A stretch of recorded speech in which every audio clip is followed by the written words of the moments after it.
Hello YouTube family, welcome to Sugan's home. இன்றைக்கி பள்ளிக்கு கருப்பாம்பூச்சிக்கெல்லாம் ஒரு பாயசம் ரெடி பண்ணியிருக்கேன். இது வீட்டிலே நம்ம ஈஸியாக நம்ம வீட்டில் இருக்கக்கூடிய பொருளை வச்சே ரெடி பண்ணிக்கலாம். இப்போல்லாம் எங்கள் வீட்டில் இருக்கிற பள்ளிக்கு இத்தினோண்டு கூட பயம் இல்லாமல் போயிடுச்சு. வீட்டுக்குள்ளே நோ என்ட்ரின்னு சொல்லியும் உள்ளே வர ஆரம்பிச்சிட்டாங்க.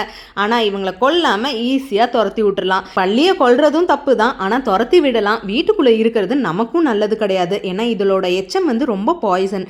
அதனால நம்ம வீட்டில் இருக்கிற பொருளை வச்சு ஈஸியாக ரெடி பண்ணிடலாம். இதுக்கு தேவைப்படுறது வெங்காயம். நான் சின்ன வெங்காயம் எடுத்திருக்கேன்.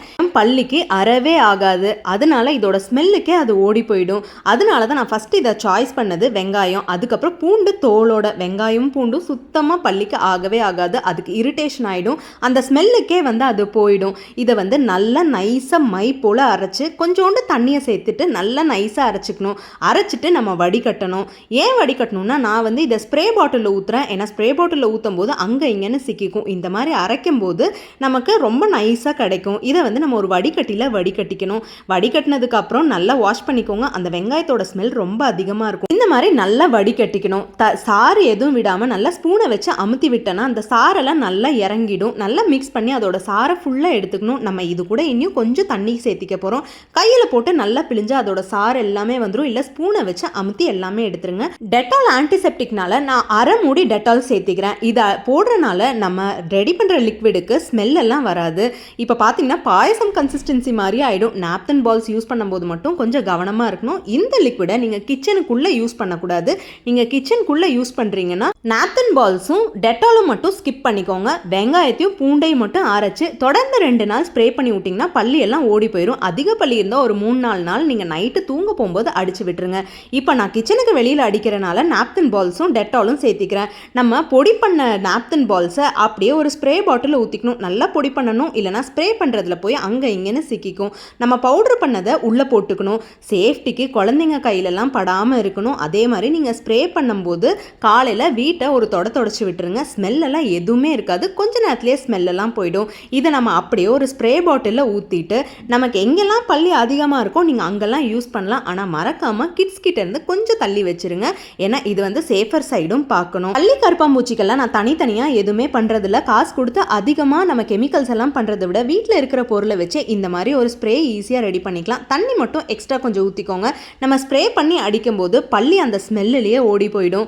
கண்டிப்பாக இருக்காது. பட் நான் கிச்சனுக்கு வெளியில், ஹாலில், பார்க்கிங்கில் அந்த மாதிரி தான் அடிக்கிறேன். நீங்கள் கிச்சனுக்குள்ளே யூஸ் பண்ணும்போது மறக்காமல் நான் சொல்கிற விஷயத்த ஃபாலோ பண்ணுங்கள். இல்லைனா கிச்சனில் சாப்பிட்ற பொருள்லாம் வீணாக போயிடும். இப்போ பள்ளி எங்கெல்லாம் இருக்கோ அங்கெல்லாம் நான் ஸ்ப்ரே பண்ணி விட்டுட்டேன். நான் 2 நாள் தான் ஸ்ப்ரே பண்ணுவேன். பள்ளியெல்லாம் காணாமல் போயிடும். நீங்கள் 2 மாதம் வரைக்கும் பள்ளி என்ட்ரன்ஸே பண்ணாது வீட்டுக்குள்ளே.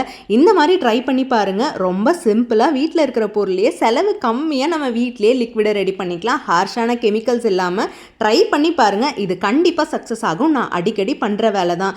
இது மட்டும் இல்லை, இன்னொரு பெரிய பிரச்சனை இருக்குது, காக்ரோச் தொல்லை. அதையும் வீட்டில் இருக்கிற பொருளை வச்சு சிம்பிளாக பண்ணலாம். இதுக்கு தேவைப்படுறது அரிசி மாவு. அரிசி மாவை நான் 1 ஸ்பூன் எடுத்திருக்கேன். கூடவே போரிக் ஆசிட் 1 ஸ்பூன். போரிக் ஆசிடுங்கிறது வேற ஒன்றும் இல்லை, கேரம் போர்டு விளையாடும் போது நம்ம யூஸ் பண்ணுற ஒரு பவுடர் இருக்குது பார்த்தீங்களா, அதுதான் போரிக் ஆசிட். இதுக்கும் காக்ரோச்சுக்கும் ஆகவே ஆகாது. நீங்கள் இது வச்சிங்கன்னா காக்ரோச் எல்லாம் ஓடி போயிடும். இது ரெண்டையுமே நல்லா மிக்ஸ் பண்ணிவிட்டு கட்டி இல்லாமல் கொஞ்சோண்டு தண்ணியை கலந்து ஒரு உருண்டையாக ரெடி பண்ணிக்கணும். அந்த உருண்டைகளை காக்ரோச் எங்கே அதிகமாக இருக்கோ அங்கெல்லாம் வச்சாலே போதும், காக்ரோச் எல்லாம் போயிடும். முக்கியமாக சிங்கு கிட்ட, கபோர்ட்லன்னு எல்லா பக்கமுமே காக்ரோச் சுற்றிட்டு தான் இருக்கும். அதுவும் மெயினாக கபோர்ட் பண்ணவங்க வீட்டில் காக்ரோச் கண்டிப்பாக இருக்கும். இது ரொம்ப கெமிக்கல் எல்லாம் கிடையாது. நம்ம கையில் தொட்டால் கூட ஒன்றுமே ஆகாது. நீங்கள் பெனையவே கொஞ்சம் கை சில்லுன்னு ஆகிற மாதிரி இருக்கும். அதோட தன்மையே அந்த மாதிரி தான். நல்லா பெனஞ்சு விட்டுறணும். அந்த குட்டி குட்டி பால்ஸை நம்ம ரெடி பண்ண போகிறோம். எங்கெல்லாம் காக்ரோச் அதிகமாக இருக்கோ அங்கெல்லாம் வச்சாலே போதும். இப்போ பாருங்கள், நான் கையிலலாம் தொட்டிருக்கேன். எந்த அலர்ஜியுமே வராது. உங்களுக்கு அலர்ஜி இருந்தால் க்ளவுஸ் போட்டுக்கோங்க, இல்லைன்னா தேவை கிடையாது. இந்த மாதிரி குட்டி குட்டி பால்ஸை உருட்டி எங்கெல்லாம் காக்ரோச் இருக்கோ அங்கெல்லாம் வச்சு விட்ருங்க. காக்ரோச் இனிமேல் வராது. இதை ட்ரை பண்ணி பாருங்கள். நான் ஆல்ரெடி இதை பற்றி ஒரு வீடியோ போட்டிருக்கேன். சப்பாத்தி மாவில் கூட பிணைஞ்சு வைக்கலாம். அரிசி மாவுலனா உங்களுக்கு கொஞ்சம் ஈஸியாக இருக்கும் தான் நான் அரிசி மாவில் ரெடி பண்ணி வச்சுருக்கேன். எனக்கு காக்ரோச் கம்மியாக இருக்கிறனால நான் அப்படியே போட்டு விட்ருக்கேன். இதை நீங்கள் எடுக்க மறந்தாலும் ஒன்றும் பிரச்சனை இல்லை. நீங்கள் என்னைக்காச்சும் டீப் க்ளீன் பண்ணும்போது எடுத்தாலே போதும். அடுத்தது எறும்பு தொல்லை. நான் இந்த எறும்பை சாகடிக்க போகிறதில்ல, ஆனால் உங்களுக்கு ஒரு டிப்ஸ் சொல்கிறேன்.